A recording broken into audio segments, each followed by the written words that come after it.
obliterando aqui. Como, porra? Se a gente não tá discutindo nada, a gente tá batendo papo. Exatamente. A gente não tá nem discutindo nada, não, nem deixa, não. deixa, eu queria que tu falasse um pouco... Eu queria que tu falasse um pouco sobre o... Primeiro que eu quero falar uma coisa pra audiência importante. Isso aqui não é um debate, é uma entrevista. É isso, a gente tá batendo papo e tal, não tendo em tese. Não, isso aqui, um debate que eu falo 10 vezes mais que todo mundo. Porra, que debate é esse ou não? Deixa eu só falar pra audiência aqui que isso não é um debate. E meus patrocinadores não permitem que eu dê opinião no meu podcast. É um podcast de entrevista. Não, um debate que eu falo 30 vezes mais do que vocês. Eu não posso dar. Eu tô... Como chama aqui mas eu discordo e concordo em muitas coisas com o Renato. Deixa eu te perguntar uma coisa. Eu quero perguntar de novo sobre o efeito sorte. Que eu acho algo extremamente impactante na vida de várias pessoas. Teve uma convidada que teve aqui, Sandra Chayot, que é dona da Hope, e eu perguntei pra ela se ela acreditava no efeito sorte. E ela falou, pô, nada melhor do que o Saverin, que caiu no quarto do Mark Zuckerberg por sorteio em Harvard. Não, mas o Zuckerberg teve sorte de encontrar o Saverin, ele que monetizou a porra. Exato. Foi a sorte do Zuck, não foi do Saverin, não. Eu não sei. Eu não sei te dizer. É, dos dois, mas né? Eu queria Exato. Mas eu queria te falar... Eu queria que tu falasse mais sobre o efeito sorte. Tu acha que a pessoa, se ela é azarada mesmo, ou se ela tem sorte, ela pode ter uma vida diferente das outras? O administrador, geralmente é administrador que fala essa frase, né? Isso eu não sou administrador, mas quem é, geralmente diz isso aí, né? Que sorte é quando a competência encontra oportunidade, não é isso? Não é isso que eles dizem? Que oportunidade um monte de gente tem, mas se não tiver competência não adianta porra nenhuma, não é isso? Hein? Gostei da tua audiência aqui, que os caras são realmente fiéis, né? Os caras Isso é o que eu gosto. Quando... Xinga mais aqui os hosts, fala que a gente é frouxo, pode xingar. Mais comentários pra dar mais, entendeu? A gente quer crescer aqui o canal, deixa eu dizer uma coisa. Esse é o podcast que mais cresce no Brasil e o mais respeitado tá aqui, Renato 38. É a prova de que a gente traz todo mundo aqui... que é relevante na internet, na comunidade. Eu gosto muito das tuas teses de Bitcoin. Seu filho é saudável? Seu filho é saudável? É saudável. É top? Veio tudo inteiro, beleza? Tudo inteiro. É isso. A gente merecia isso? Que nossos filhos fossem saudáveis, perfeitos e tudo mais? Tem tanta gente aí melhor que a gente que tem filho doente, velho. Hein? É uma graça imerecida, velho. Eu já... Tipo, tá vivo nesse mundo. Eu já pensei nisso bastante. Não tem pessoas melhores moralmente que a gente, com filhos doentes, a porra toda, não. Rapaz, ninguém pode reclamar de nada você ter nascido nessa época. Imagine se nascesse há 100 anos atrás, não tinha antibiótico, corticoide, todo mundo tinha sífilis, velho. Tipo, gonorreia, que não tinha era viado. Tipo, você já imaginou viver num mundo desse, velho? Tipo, o tratamento era desentupir fisicamente com ferro, velho. O quê? Tipo assim, a gente vive num mundo de papel higiênico, nenhum de nós tem dente podre mais, escova de dente. Tipo, você nascer nessa época, a condição natural da humanidade é a miséria. É isso que, tipo assim, nossos ancestrais de 3, 4 gerações nasciam em casa sem energia elétrica, não é isso? Tipo assim, nós somos uma... Nós temos uma... É isso. Tipo assim, a energia elétrica menos que isso. Rapaz, nós vivemos em uma época de uma riqueza, nós temos uma sorte. É uma graça imerecida viver nesse mundo. Não é só a salvação, não. Ter nascido nessa época é uma graça imerecida. Os mendigos aqui são mais ricos do que os imperadores do passado. O cara chega no posto de saúde aqui e consegue antibiótico, não é isso? De graça. Deixa eu perguntar, ô Renato, do que tu sente saudade? Do que eu sinto saudade? Eu acho que eu não sinto saudade de muita coisa, não, meu velho. Eu acho que... eu gostaria Porra, te peguei uma pergunta que tu parou e... E agora? E aí, audiência? Eu sinto... Porra, o homem tremeu aqui. Vamos de novo. O que tu sente saudade, rapaz, Renato? Eu sinto saudade de ter mais saúde quando eu era mais jovem, não é isso? Mas eu não trocaria as coisas que eu tenho atualmente, não é isso? Do que, não é isso? Eu acho que não trocaria, não. Eu gostaria de voltar a ter a saúde que eu tinha com 20 anos de idade. Mas tem alguma coisa que tu lembra, assim, que te dá saudade ou não? Rapaz, eu enterrei minha mãe uns 2 anos atrás, né? Tem alguns momentos, né, que... os parentes que a gente enterrou, né? Ou não? E qual é o teu maior arrependimento? Rapaz, você já me perguntou, eu também já respondi. Que os meus maiores arrependimentos pau a pau é não ter aceitado o Bitcoin e Jesus antes. Né? Só esse, tu acha? Rapaz, isso é o principal. Na hora que você aceita Jesus, mudava tudo, não é isso? Todas as decisões da vida mudavam, não é isso? Hein? Dinheiro compra felicidade? Imediata, sim. Cocaína, chama cocaine, não é isso? Imediata. Imediata compra pra caramba. Aí, em longo prazo, não é isso? Ô, Renato, quais são as 3 dicas que tu daria pra quem quer mudar de vida? Mas mudar em que sentido? Depende de como seja a vida dele, não é isso ou não? Mudar de onde? Sair das drogas? É o que tu interpreta por mudar de vida. É o que tu interpreta por mudar de vida. É isso. A primeira coisa, se você quiser agir não de maneira financeira e nem em poder.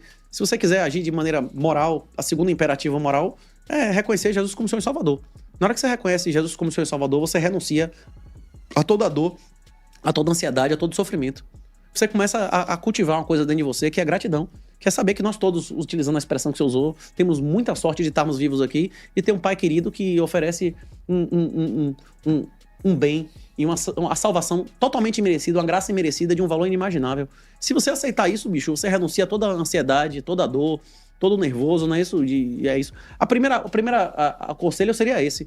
E se eu pudesse dar mais um conselho, mas que é derivado desse, é que comece a ser cético. Não precisa, não aceite nada que não venha de fatos e lógica.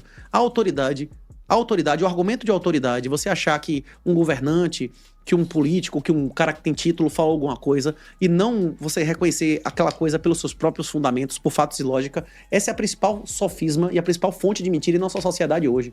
Você acreditar que alguma coisa é verdadeira porque o governo disse, bicho, rapaz, a maioria das vezes você vai se lascar. Inclusive eu atribuo o sucesso histórico dos judeus a seu ceticismo em relação a governos. Os judeus que confiavam em governos, eles sobreviveram? Ficaram para trás, né? Esses foram cortados, né?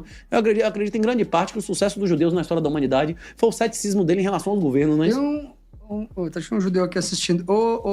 Renato, deixa eu perguntar uma coisa. Qual o melhor conselho que tu já ouviu e qual o melhor que tu já deu?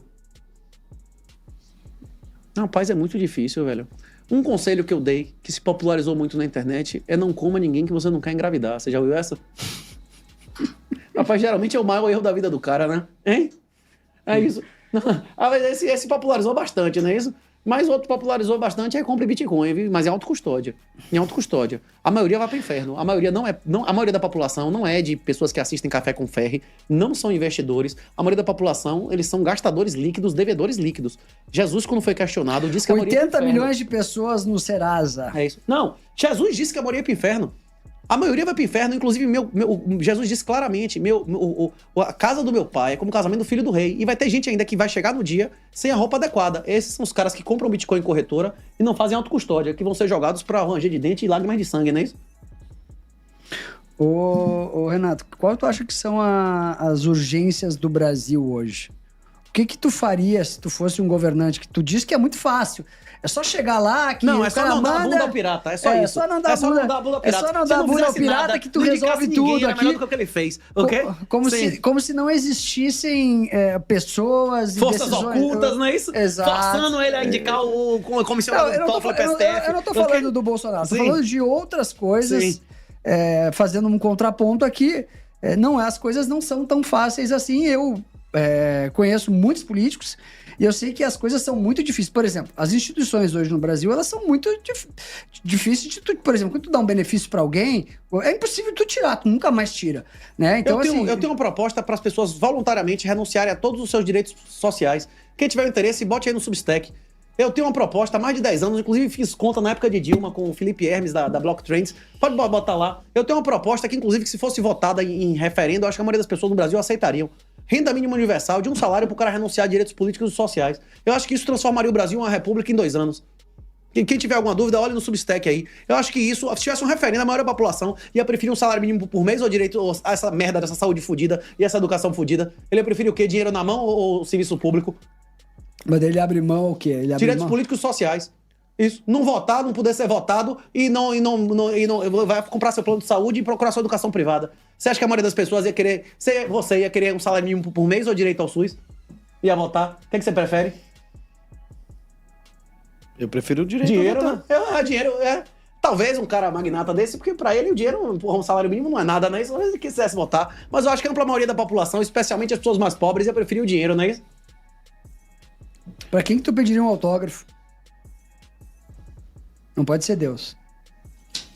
Porra, maldito no homem confia no homem, né? Eu não quero nem que você confie em mim, velho. Isso tem várias pessoas que tiveram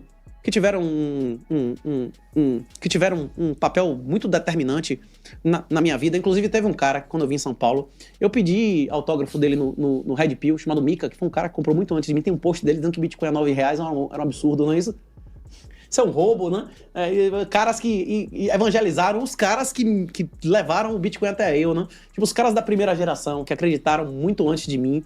Rapaz, são caras que eu pediria assinatura, viu? Os bitcoinheiros aí que você utilizou a expressão bitcoinheiros, é um canal do YouTube, tem Reicher, tem Dove, aqueles caras ali, rapaz, são caras que chegaram à verdade muito antes de mim, né? Ô Renato, qual tu acha que...